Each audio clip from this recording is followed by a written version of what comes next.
Ha? Nag-isay pa, be? Yung din amon dawa po na si John Rose, si Rose din naman. Duwa naman lang anday. Kapit na lang yan tayo sa ko, tabi. So, good afternoon, everyone. So, our topic is all about resistance, resistivity, and development. So, today, you will be able to describe the effect of temperature increase on the resistance of a metallic conductor. Describe the ability of a material to conduct current in terms of resistivity and development. And last, apply the relationship of the proportionality between resistance and the length and cross-sectional area of a wire to solve the problem. So first, what is resistance? Resistance, measured in ohms, so this symbol is called omega, is a measure of how much a material opposes the flow of electric current flowing through it. So ang resistance is may mga factors affecting the conductor. So the first factor is length of the conductor. Next is cross-sectional area. Third, temperature. And last is nature or type of the material. So the first factor is length. So length, resistance index is directly proportional to the length of the conductor. So as you can see, yung meron po yung dalawang cylinder which is represent the length. So pag mas mahaba yung length is mas mataas din yung resistance kasi nga directly proportional. So kung directly proportional siya, ang magiging graph is ganyan. So pag tumaas yung resistance, pag tumaas yung length, tataas din po yung kanyang resistance. So next is cross-sectional area. So resistance is inversely proportional to the cross-sectional area of the conductor. So kanina, directly proportional yung length sa resistance. So ngayon po, yung cross-sectional area is inversely proportional, which is baliktad. So kapag manipis yung wire or conductor, mas mataas yung kanyang resistance kaysa sa mas makapal. So, ang magiging graph niyo po is pag tumaas yung resistance, pag tumaas yung cross-section area, bababa yung resistance. So, the next factor is temperature. Temperature, a conductor with higher temperature has higher resistance. So, ayun po, directly proportional yun. Next is type of materials. Different materials have different resistivity. So kung makikita niyo po dyan sa binigay kong papel, yan po yung equivalent na materials yung resistivity.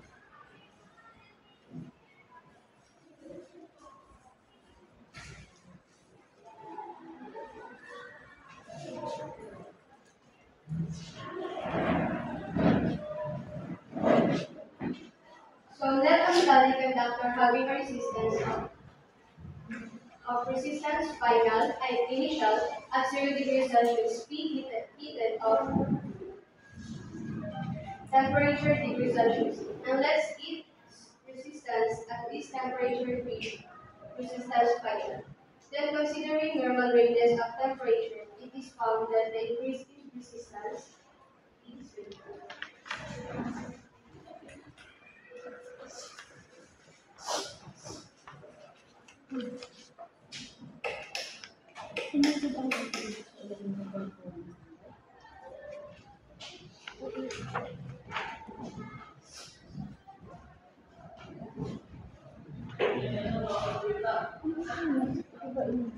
So this formula is change in resistance, which is R final minus R initial. So this formula is directly on its initial resistance. So we'll use our initials R final. Then directly on the rise in temperature.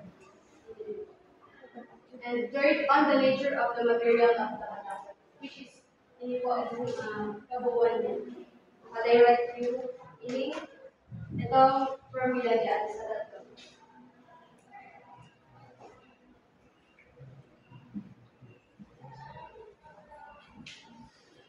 A copper conductor has its specific resistance of 1.6 times 10 to the power of 6 centimeter at 0 degrees Celsius, and a resistance temperature coefficient of 1, 1 over 254.5 degrees Celsius at 20 degrees Celsius. Find I, the specific resistance, and second, the resistance temperature coefficient at 60 degrees Celsius.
So this is the final formula for resistance.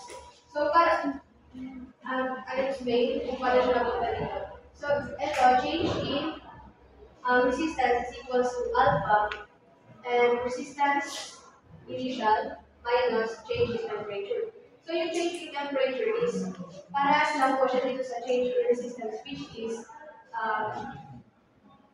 P initial minus P final. Yan. Then, di ba ito kanina is ano po siya, RF, which is R final minus R initial. So yun na. Then alpha and R initial then yun. So ito po, yung R initial is inilipat lang natin ito. So which is dalawa na siya. Yan. Then dito, pinag-isa na lang siya. Yan. And may constant na 1.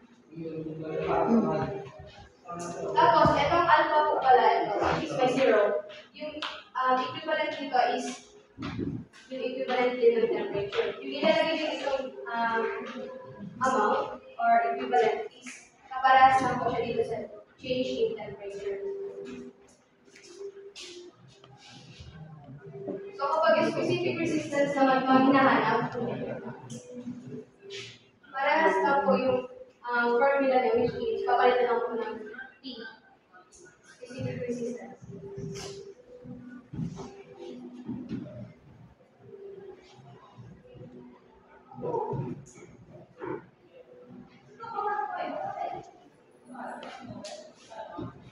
Yeah. So, P final is equals to P initial times 1 plus alpha 0 times alpha 0 change in temperature. So now we need to find the specific resistance of that capacitor.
yung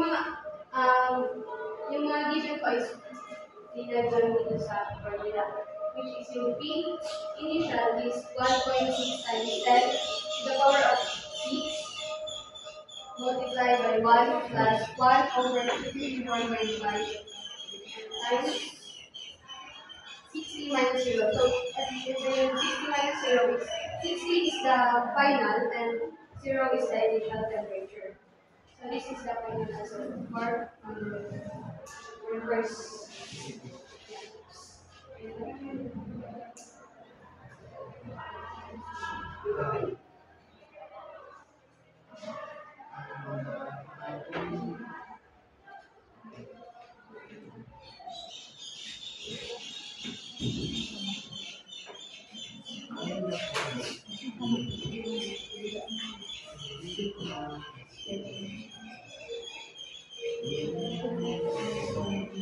So next ay that is the resistance temperature coefficient at 68 degrees Celsius.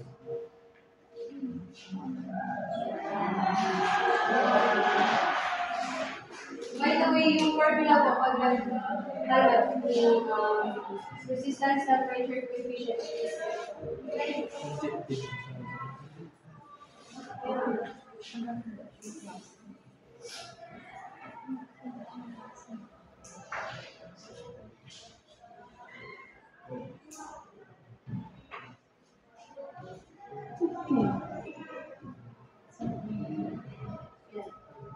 alpha 0 equals to 1 over T, the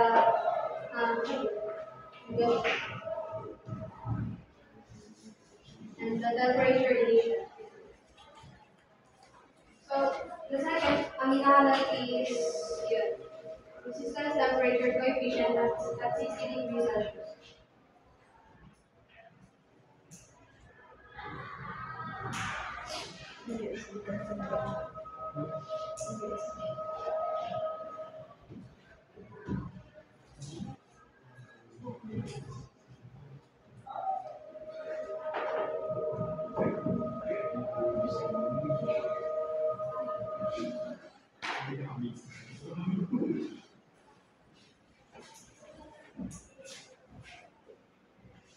Yes, this is the final answer.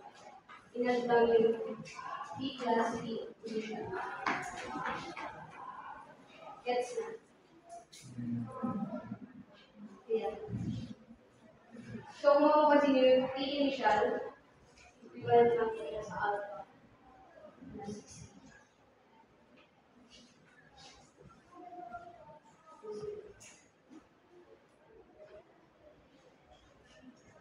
So, yung daw ay, ay, sorry. Yeah, intent. Thank you. So now we will now proceed to describe the ability of a material to conduct current in terms of resistivity and conductivity.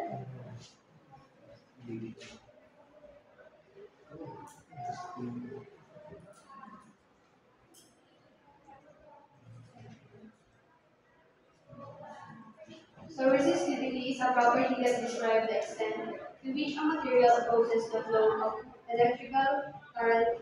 So kanina po is resistance, which is the measurement. So ngayon po is describe the extent to which a material opposes the flow of electrical current. So the formula for resistivity is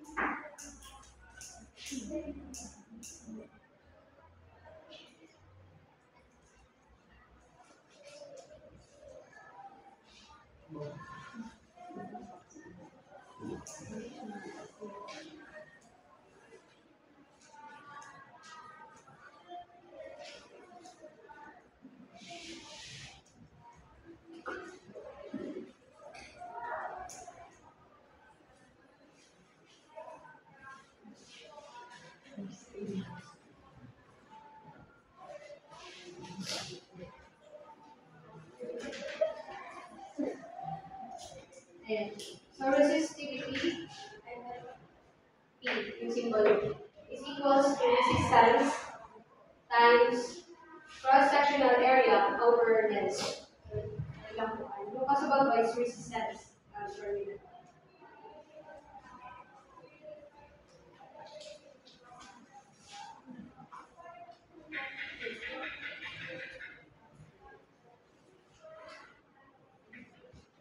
A material has a resistance of 5 ohms, a length of 3 meters, and a cross-sectional area of 0.002 meters squared. Calculate the resistivity of the material.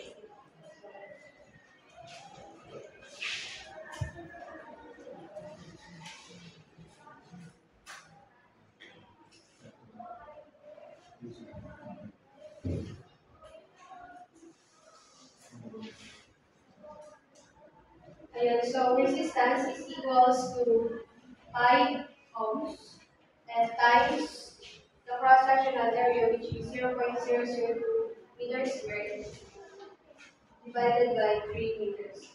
So yun, the process. And then ang magiging answer is 0.00333 ohms per meter. Yan lang. So, ano, resistivity.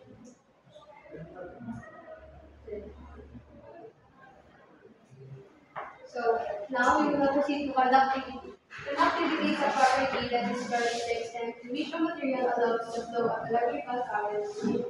So, kanina, yung resistivity is, opposes yung resistivity. Tapos, yung conductivity naman po is, allows the flow of electrical current.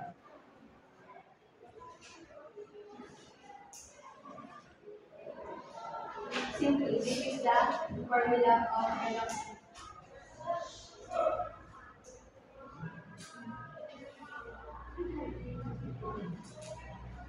Ano siya? Alin siya?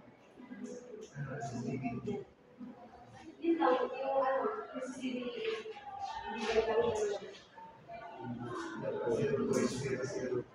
Diba? Ikaw ba na-answer?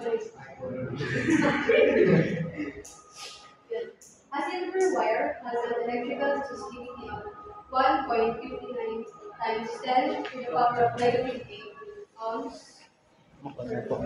Calculate its electrical conductivity.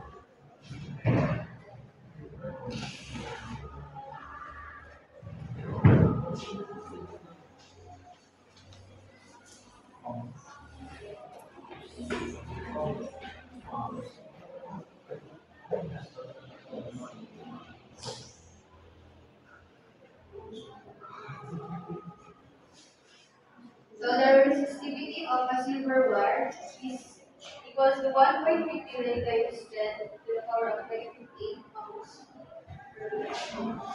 This is the final answer.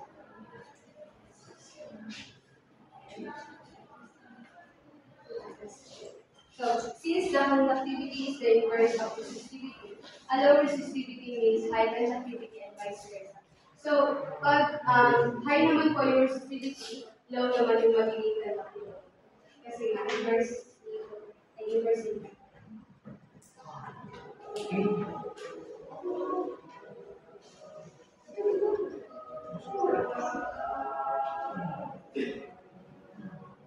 Yeah, last topic. Apply the relationship of the proportionality between resistance and the length and cross-sectional area of a wire to solve problems. So, kanina, yung resistivity, yung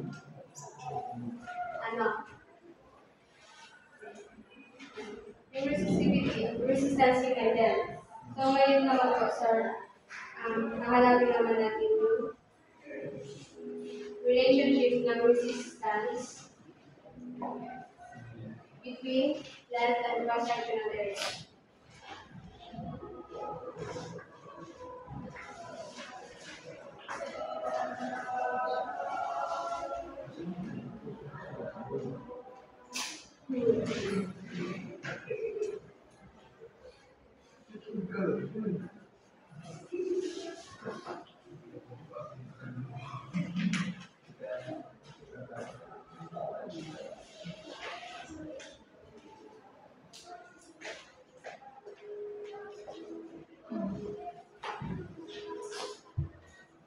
And the formula for the relationship of the proportionality between resistance and the length and the cross-sectional area is resistance times the resistivity, and resistance is equal to the resistivity times length over cross-sectional area. So kanina, ang nasa taas is the cross-sectional area. So ngayon naman po, nasa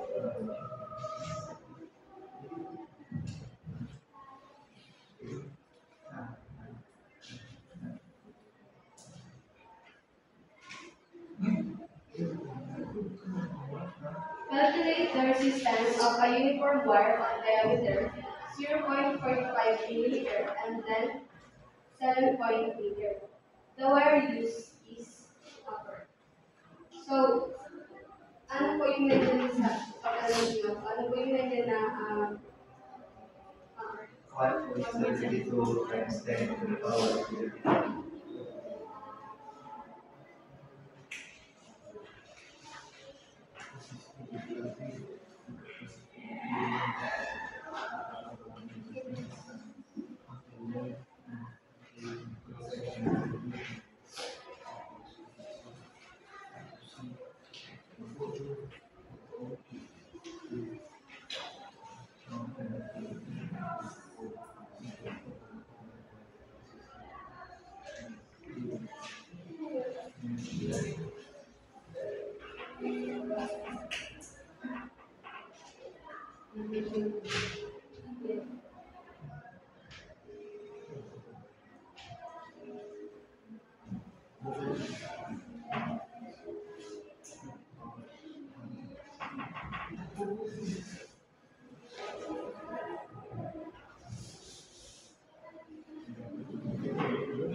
Copper.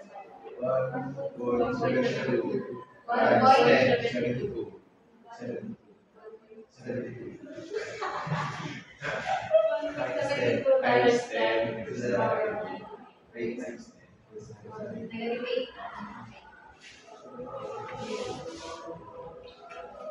So the left is 7.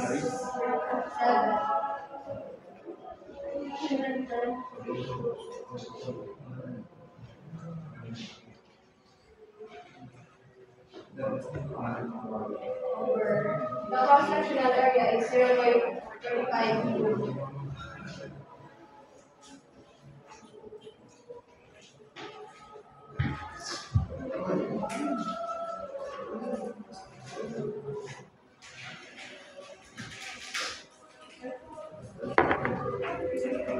So ano ba yung magiging answer niyo?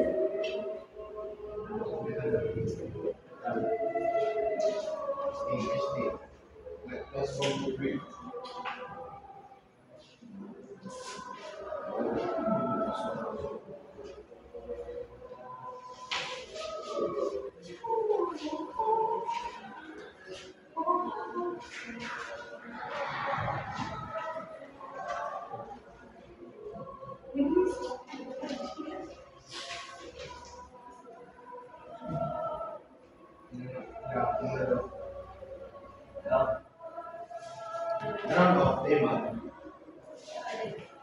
Nakasign.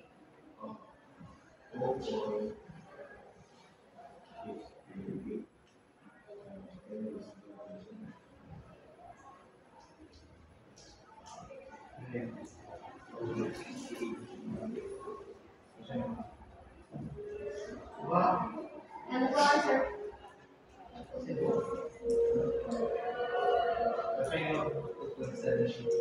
Ha? Wait. Wait,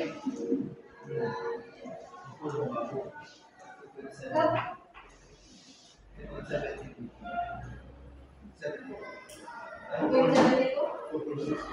Yeah, 2.68 times 10 to the power.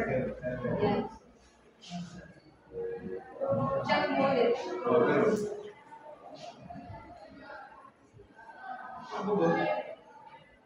Ini berarti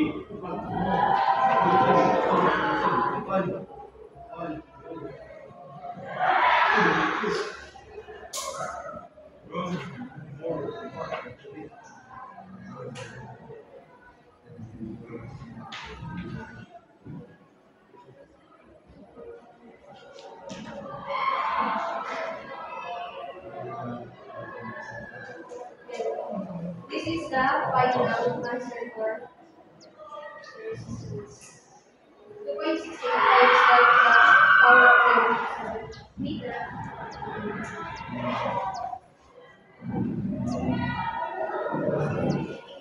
So that's all.